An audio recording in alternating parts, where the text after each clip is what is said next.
Hello everyone, welcome to all of in excellent coaching classes. और जैसे कि मेरा चैप्टर चल रहा था सोर्सेस ऑफ बिजनेस फाइनेंस या कह लो business finance business studies class 11th का, आज उसी का मैं आपको एक इंपॉर्टेंट टॉपिक करवाऊंगी जिसका नाम है फैक्टोरिंग। और फैक्टोरिंग आपका बिल्कुल एक न्यू कॉन्सेप्ट है जिसका अभी तक आपने नाम भी नहीं सुना होगा, तो इसलिए ध्यान से थोड़ा समझना।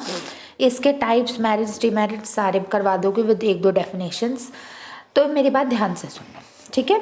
So without wasting our time let us begin with our video. तो माय डियर स्टूडेंट्स, आप मुझे पहले एक बात बताओ कि सबसे इम्पॉर्टेंट एक बिजनेसमैन के लिए क्या होता है। ऑफ कोर्स उसकी एसेट्स तो होती है, बट उससे भी ज़्यादा इम्पॉर्टेंट उसके लिए क्या होता है। यस, यू आर राइट, सबसे ज़्यादा उसके लिए इम्पॉर्टेंट जो होता है वो चीज़ होती है उसकी कैश। कैश मतलब पैसा। आपने देखा होगा जो बिजनेसमैन है या आपकी फैमिली में कोई हो, या आपने सुना भी होगा कि वो चीज़ें उधार पे दे देते हैं। उधार मतलब कि मतलब सामान बेच दिया और मतलब 1 महीने बाद 2 महीने बाद आपको पैसे मिल जाएंगे। उन्हें देना पड़ता है बिकॉज जितना आपके बिजनेस में कैश सेल होती है उतनी क्रेडिट सेल भी होती है। Being the students of commerce you must know about cash cell and credit sale. तो आप देखो, सपोज करो जब एक पर्सन के पास पैसा था, उसने इस लालच में कि चल मुझे बाद में मिल जाएगा, तो उसने क्रेडिट सेल तो कर दी। उसने कहा चल तुम मेरे से गुड्स ले जाओ लेकिन तुम मुझे बाद में दे देना इसके पैसे। वो तो उसने खुशी खुशी दे दिए, बट अचानक उसके में कोई प्रॉब्लम आ गई उस बिजनेसमैन के पास और उसे कैश की नीड है। अब वो तो देगा नहीं जो उधारी पे लेके, वो तो अपना एक टर्म बांध के जाते कि मैं 2 महीने बाद, 3 महीने बाद, 1 महीने बाद दूंगा। अब वो क्या करेगा। सबसे बड़ा क्वेश्चन होता है कि अगर आपने कोई चीज़ क्रेडिट पे बेच दी और फिर आपको पैसों की ज़रूरत पड़ गई तो आप क्या करोगे। तो फैक्टोरिंग उसी का ही एक कॉन्सेप्ट है। फैक्टोरिंग बेसिकली मतलब होता है कि अगर आपने कोई चीज़ क्रेडिट पे सेल करी हो और आपके पास पैसों की ज़रूरत हो गई हो, तो आप क्या करोगे, आप किसी थर्ड पर्सन पे, जिसके पास, उस कस्टमर के पास नहीं जिसने आपको जिसने आपसे उधारी में गुड्स लिया है, आप किसी थर्ड पर्सन के पास जाओगे। थर्ड पर्सन मतलब जिसका कोई उस बात से मतलब नहीं था। आप कहोगे कि तू मुझे कैश दे दे, अब मेरे से बिल्स रिसीवेबल ले ले। जैसे आपने क्लास 11th अकाउंटेंसी में chapter number 16 accounting for bill of exchange या अकाउंटिंग फॉर बिल्स पे आपने किया होगा, उसमें एंड्रॉइसिंग ऑफ बिल एक टॉपिक था जिसकी आपको जर्नल एंट्रीज पे आती होगी, एंड्रॉसमेंट ऑफ बिल या एंड्रॉइजिंग द बिल। तो एंड्रॉइजिंग द बिल में यही होता था कि आप अपने बिल को खुद ना लेके किसी थर्ड पर्सन को दे दो कि जा तू मेरी बजाय जब भी ये 2 महीने बाद 3 महीने बाद देगा तो तू पैसे ले लो, लेकिन मुझे अभी तुम पूरे मेरे कैश दे दो। तो अब क्या होगा, इससे उस बंदे को तो कोई फर्क पड़ा ही नहीं जिसने क्रेडिट में चीज़ ली थी। जिसने बेची थी यानी जो बिजनेसमैन था उसे भी इतना फर्क नहीं पड़ा, चल कोई बात नहीं, उसे कैश जिस वक्त चाहिए उसे मिल गया। अब आप सब लोगों के दिमाग में ये बात आ रही होगी कि इसमें फैक्टोरिंग जिसने की है, जिसे हम फैक्टोर भी कहते हैं या फैक्टर, तो फैक्टर का क्या फ़ायदा। उसका दिमाग ख़राब हो गया कि उसने उसे उसी वक्त कैश दे दिए और उसका तो कोई इसमें फ़ायदा नहीं है आप लोगों के अकॉर्डिंग। तो लिसन माय डियर स्टूडेंट्स, ऐसा कुछ नहीं है। हर बंदा पैसों के लिए ही करता है और ऐसा कोई इतना सता साधवा नहीं होता है, इतना कोई कह सकते हैं सोशल वर्क नहीं करता कि जिसमें किसी का कुछ भी फ़ायदा ना हो वो फिर भी वो काम करे।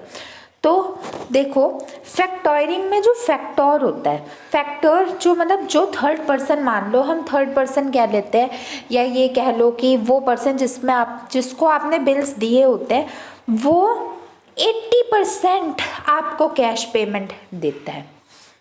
क्या मतलब हो इस बात का, वो आपके अमाउंट, जैसे सपोज करो शुरू से बात शुरू कर लेते हैं। आपने 10,000 के गुड्स उधारी पे एक पर्सन को दिए, ठीक है, वो लेके चला गया। उसने कहा मैं 2 महीने बाद तुम्हें 10,000 रुपये दे दूंगा, बात खत्म हो गई। 2 महीने से पहले ही सपोज करो 1 महीने बाद आपके पास बहुत ज़्यादा पैसों की तंगी आ गई, आपको कैश चाहिए।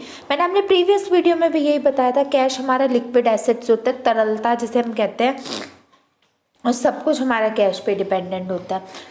अब आपको अचानक नीड आ गई कैश की, अब क्या करें, बोलो बोलो बोलो, अब क्या करें। तो वो आप गए फैक्टर के पास, ये फैक्टर के पास, थर्ड पर्सन के पास कि हमने मतलब मुझे इस वक्त 1 महीने, मेरे ये 2 महीने बाद ये आपको पैसे दे देगा ये पर्सन जिसे मैंने सेल के लिए किया, मेरे पास बहुत शॉर्ट ऑफ मनी है, तो मुझे ना ये बिल्स रिसीवेबल रख लो और उसके बदले में तुम मुझे पैसे दे दो। वो मान जाता है। अब वही हमारी बात शुरू हो के वहीं पे ही आ गई कि इसमें फैक्टर का क्या फ़ायदा होता है। फैक्टर 10,000 के 10,000 उसे कैश नहीं देगा।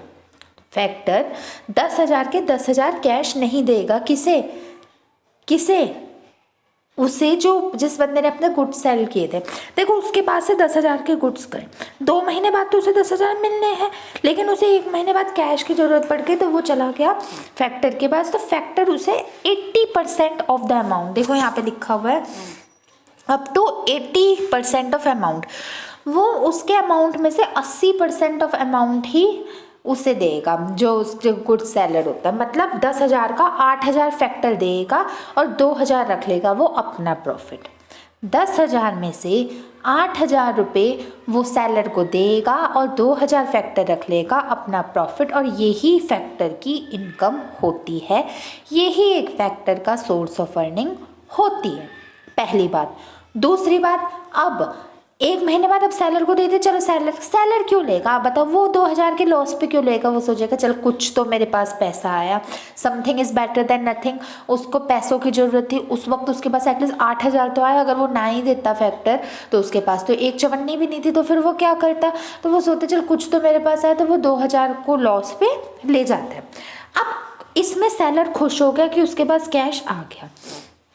इसमें जो फैक्टर है वो भी 1% खुश हो जाता है कि चल उसका 2,000 रुपये प्रॉफिट मिल गए।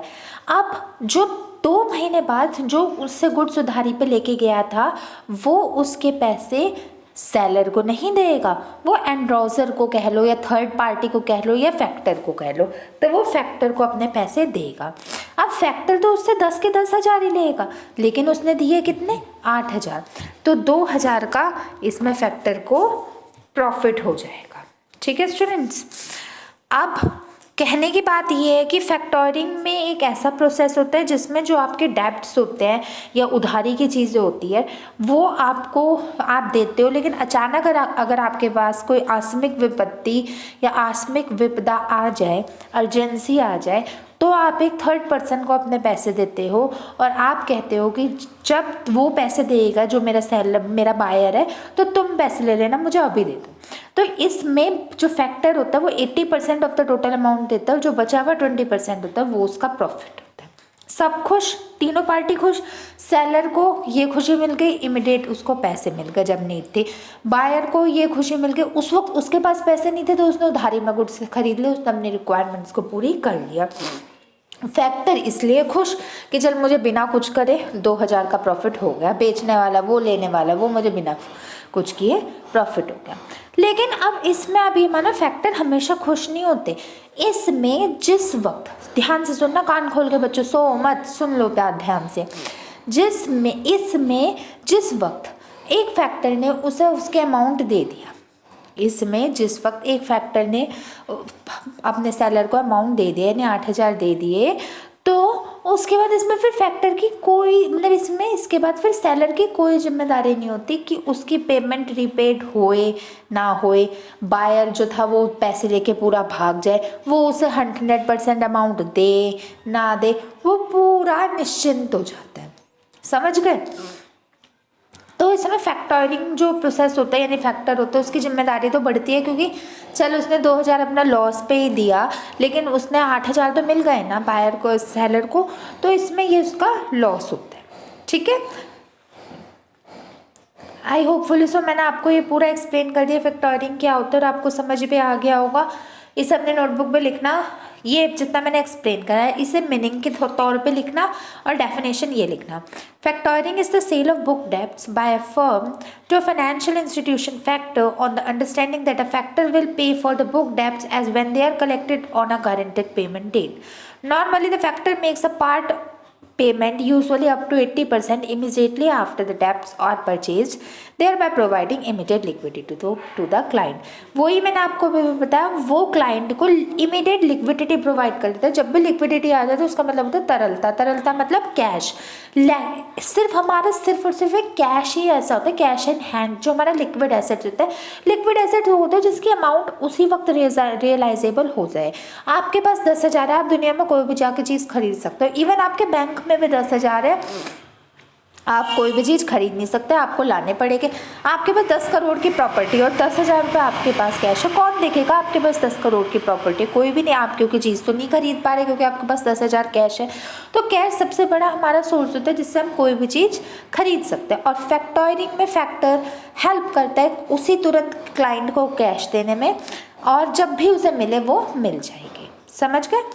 तो देखो ये बहुत सुंदर सा प्रोसेस बनाना, client customer factor, client customer factor करके क्लाइंट की जगह क्लाइंट लिखना, कस्टमर फैक्टर कौन कौन किसे देगा, ऐसे ही लाइन बनाना। ठीक है स्टूडेंट्स, एक और भी मैं आपको इसके डेफिनेशन बता देती हूँ। Factoring is a financial service in which the business entity sells its bills receivable to a third party. बार बार मैं थर्ड पार्टी बोल रही हूँ, थर्ड पार्टी लिखना बहुत ज़रूरी है आपके लिए। At a discount in order to raise funds. इसके दो टाइप होते हैं, रिकॉर्ड्स और नॉन रिकॉर्ड्स। आपके सिलेबस में नहीं है, बस आप इसके नाम याद रख लेना। There are two kinds of factoring, that is recourse and non-recourse. This is not included in the part of your class 11 syllabus, so you are not supposed to write the definition or understand the definition of it right now. Okay students, चलिए अब इसके सभी definition में एक ही है। कभी 1 marks का आ जाए हु इज अ फैक्टर, तो आप लिख सकते हो factor is a person who does factoring and who helps to give the amount, required amount to the person. Got my point?